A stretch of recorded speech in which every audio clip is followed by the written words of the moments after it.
Hello বন্ধুরা, good evening, welcome to our new blog. তো এখন বাজে বিকেল 5টা আর আমরা এখন রওনা দিয়েছি আমাদের গন্তব্যে। মানে আমরা যাচ্ছি এখন ধানবাদে আমাদের ট্রেন আছে, তাই ধানবাদ স্টেশন থেকে আমরা ট্রেন ধরবো। তো ধানবাদে আমার ছোটো মাসির বাড়ি, সেখানেই গাড়িটা রাখবো কারণ স্টেশনে রাখার জায়গা নেই, তাই মাসির বাড়িতে উঠবো। আর মাসি সেখানেই ডিনারের ব্যবস্থা করেছে, তো তাই ডিনারটা মাসির বাড়িতেই করবো। মাসির বাড়ি আমি এই প্রথমবার আসছি বিয়ের পর, আর বিয়ের আগে ওই একবারই এসছি, তবে আশিস প্রথমবার এসছে, তাই খুব খুশি। আর মাসির বাড়িটা সত্যি আমাদের খুব ভালো লেগেছে, একেবারে খোলামেলা। তো ছোটো মাসির সঙ্গে আমাদের খুব কমই দেখা হয়, কারণ মাসির নিজস্ব পার্লার আছে, মাসি খুবই ব্যস্ত। তার মাঝেও আমাদেরকে সময় দিল, সেটাই অনেক বড় ব্যাপার।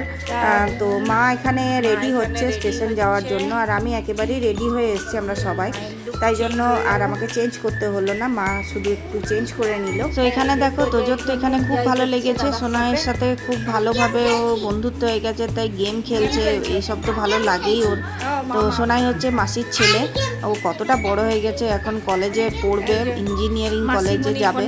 আর এইদিকে নীলুয়ে এসছে মাসির বাড়ি, তাই ওর সাথেও দেখা হয়ে গেল, গল্প হয়ে গেল। এখানে আমরা যেখানে যাচ্ছি তো সেখানে ও দুবার গেছে, তো সেই বিষয়ে অনেকটাই গল্প হয়ে গেল, কিছু জানার ছিল সেগুলো জেনে নিলাম। আর এখন আমাদের খাওয়ার টাইম হয়ে গেছে, কারণ আমাদের ট্রেন হচ্ছে 10টায়, তাই 9টার মধ্যেই মাসি অনেক কিছু আয়োজন করেছিল, সেই সমস্ত কিছু আর কি খাওয়া দাওয়া করে বেরিয়ে পড়লাম। মেসোর সাথেও বেশ কিছু সময় কাটালাম।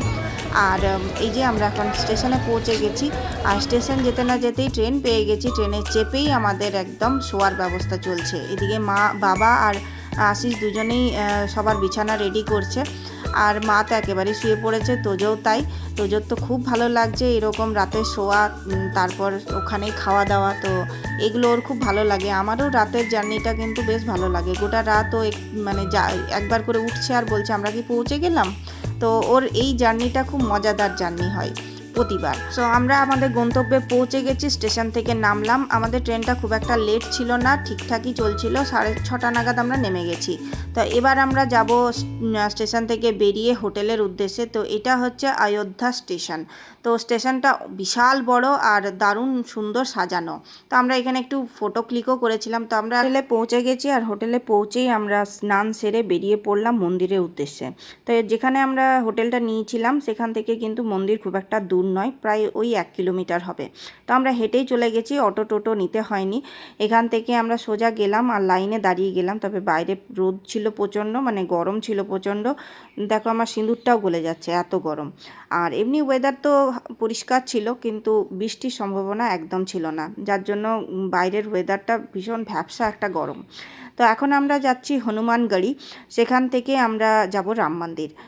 তো বলা হয় যে প্রথমে হনুমানজির কাছে অনুমতি নিয়ে তারপর রামজির দর্শন করতে হয়। তো সেই জন্য আমরা প্রথমে হনুমানগড়িই গেলাম, আর ওখানে তিলক কেটে নিচ্ছি সবাই মিলে। আর এবার আমরা যাব হনুমানজির দর্শনে। এটাই হচ্ছে মন্দিরের একদম এন্ট্রান্স, আর দেখতেই পাচ্ছ প্রচণ্ড ভিড়, শুধু মানুষের মাথায় দেখা যাচ্ছে। তো আমরা এখানে সমস্ত জিনিস কিনে নিলাম, যা যা নিয়ে যেতে হয়।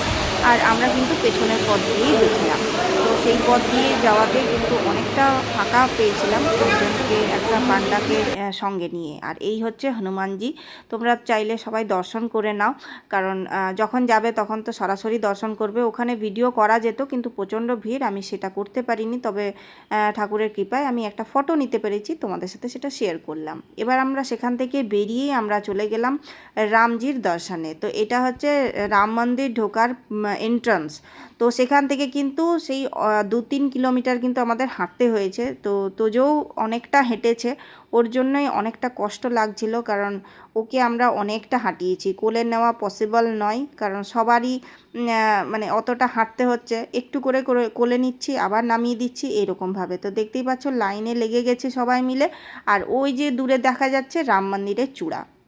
তো এখান থেকে অনেকটা দূর, তো এর লাগোয়া বেশ কিছু মন্দির ছিল যেগুলো আমরা দেখতে দেখতেই যাচ্ছি, তবে ভেতর অবধি যাওয়া হয়নি, যেমন জানকী মন্দির, এই সমস্ত কিছু আরও বেশ কিছু ছিল মন্দির, সেগুলো মানে ধ্বংসাবশেষ আছে। আর এইটা হচ্ছে রাম মন্দিরের ঢোকার আগের গেট। তো এই গেট দিয়ে আমরা যাব, পেছনে আরও গেট আছে সেই দিয়ে, মানে ঠিক বোঝা যাচ্ছে না যে আমরা তো প্রথমে বুঝতেই পারছিলাম না যে কোনটা দিয়ে যেতে হবে। তো এইখানে সবাই একটু ছবি ভিডিও এই সমস্ত কিছু নিচ্ছিল, আর যে গরম ছিল সেখানে এখানেই সবাই রেস্ট নিচ্ছিল। আর এইখানে থেকে কিছুটা গিয়ে আমাদের সমস্ত জিনিসপত্র, মোবাইল, ব্যাগ সব কিছু জমা দিতে হচ্ছিল। আর এখানে একটা রামের মূর্তি আছে, ফটো ফ্রেম, তো সেখানে আমরা দর্শন করলাম রামজির। তারপর অনেকটা গিয়েই আমরা রামজির দর্শন পেলাম। আর তারপর সেখানেই খিচুড়ি খেয়ে আমরা বেরিয়ে পড়লাম মন্দির থেকে।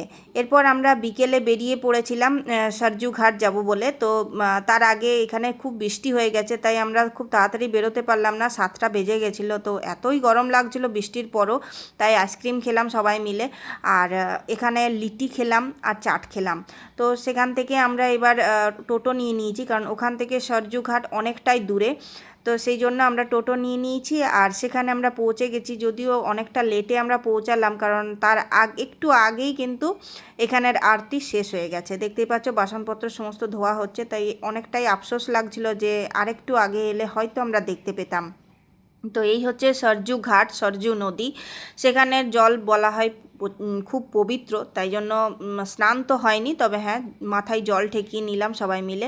আর এই জায়গাটাকেও খুব সুন্দরভাবে সাজানো হয়েছে, তো আমরা এখান থেকেই ভিউটা একটু উপভোগ করছিলাম। খুব ভালো লাগছিল এই সময়, আর বাইরের বাতাসটা খুব ভালো লাগছিল। ওই দিক দিয়ে যে একটা ব্রিজ দেখতে পাচ্ছ, ওই রাস্তাটা খালি চোখে তো দারুণ লাগছিল। আর এটা হচ্ছে সরজু ঘাটের উল্টো দিকের পোর্শন, সেটাতে কিন্তু লাইট শো হয়।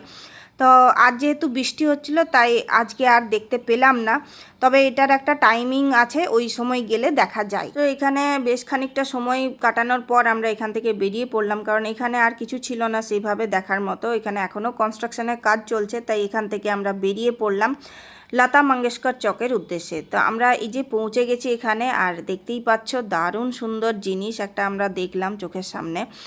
তো যেটা দেখে মনে হচ্ছে সত্যি লতা মঙ্গেশকরজিকে স্মরণ করে এই যে কাজটা করা হয়েছে, সেই জন্য আমরা কিন্তু সারা জীবন তাকে মনে রাখব। আর সত্যি এইখানের যে সেতারটা করা হয়েছে, সেটার কারুকার্য দেখে মনেই হবে না যেটা হাতে তৈরি কোনো জিনিস, মনে হবে যেন সত্যি একটা সেতার রাখা হয়েছে। আর এই যে এটা হচ্ছে এন্ট্রান্স পয়েন্ট, একটা তীরধনুকের একটা স্ট্যাচু বানানো হয়েছে। আর এখানে দেখছো প্রচণ্ড ভিড়, সবাই এসে এখানে একটা নিজেদের স্মৃতি অবশ্যই রাখছে, আমরাও রেখেছি। আর এই দিক দিয়ে একটা রাস্তা গেছে, সেই রাস্তাটাও কিন্তু দারুণ সুন্দর সাজানো, মানে লাইটিংটা দারুণ।